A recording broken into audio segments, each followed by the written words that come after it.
Thank you, Mr. Co-President Daniel Cohn-Bendit. Chers collègues, Madame, Monsieur de la Commission, il y a une chose que je ne comprends pas. Il y a 25 000 Tunisiens, on nous dit, qui viennent en Europe et on nous parle d'insécurité. Quelle insécurité?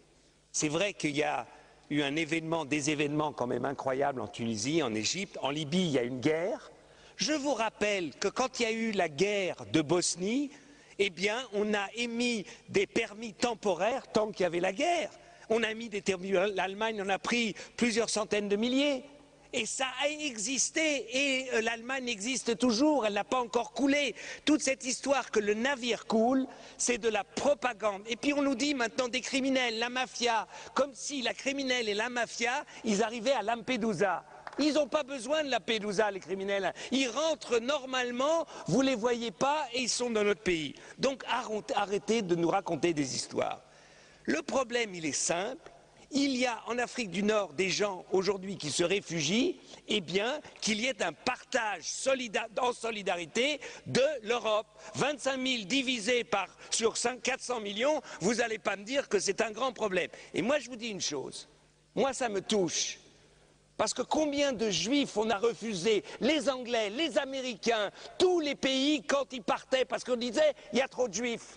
Ça, c'était en 39-40. C'est l'Europe qui était comme ça. L'Angleterre était comme ça, à refuser des Juifs. Les États-Unis ont refusé des Juifs. Le bateau s'appelait le Saint-Louis.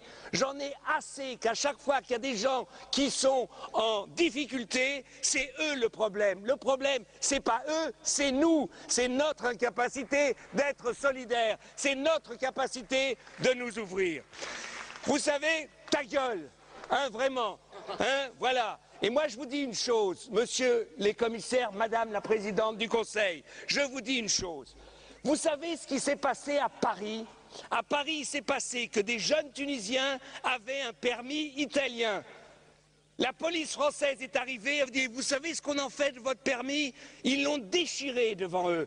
Ça, c'est le droit européen aujourd'hui. Une police nationale qui à des gens qui ont un permis émis par l'Italie, la police française dit « Monsieur Sarkozy a décidé que ça ne comptait pas ». Si c'est ça le droit en Europe, eh bien je dis on s'est trompé. On s'est trompé. Et c'est pour cela que je vous demande ici d'arrêter de nous dire que les problèmes en Afrique du Nord, c'est un problème de sécurité. Le problème en Afrique du Nord, le problème de la guerre en Libye, c'est un problème de l'insécurité des gens qui vivent là-bas. Donc, répartissons les réfugiés, donnons-leur le pouvoir avec un permis temporaire, tant que les choses puissent se calmer, un permis temporaire réparti dans toute l'Europe, il n'y a pas de problème. Donc, je crois qu'aujourd'hui, en acceptant ce débat sur Schengen, en acceptant les pressions populistes, en acceptant le racisme, vous savez ce qu'avait être un contrôle de frontières? Si on le fait, ça sera un contrôle facial. Non, Monsieur Schulz, personne ne vous a arrêté. Non, Monsieur Verhofstadt, personne ne vous a... Moi non plus. Mais tous ceux qui seront bronzés, qui seront différents, eux, ils vont se faire contrôler. Et on va faire une Europe à la carte. Les blancs, ça rentre, les bronzés, ça rentre pas. Eh bien, c'est contre cette Europe que nous voulons nous battre. Merci. Thank you. Next speaker.